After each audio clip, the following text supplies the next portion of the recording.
Hey guys, welcome back to the channel. In this video, I'm going to show you how to reactivate Facebook account, right? So if you don't know that, if you have deactivated your Facebook account, to reactivate your account, you have to just log in into your Facebook account and that's it.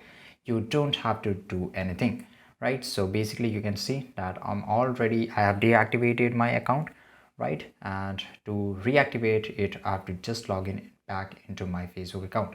So right now it is just loading, right? So I will just close this and I will just open once again.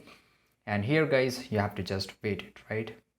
And here I have to enter my email address. So it is already saved, that's why it is not asking, but anyway, I will just enter here, okay? And here guys, if I just click on the login after entering my email address and the password, if just after a few seconds I will be back into my Facebook account. That's it. So this is how I can do it. So if you found this video really useful, make sure to like this video, subscribe our channel, and see you guys in the next video.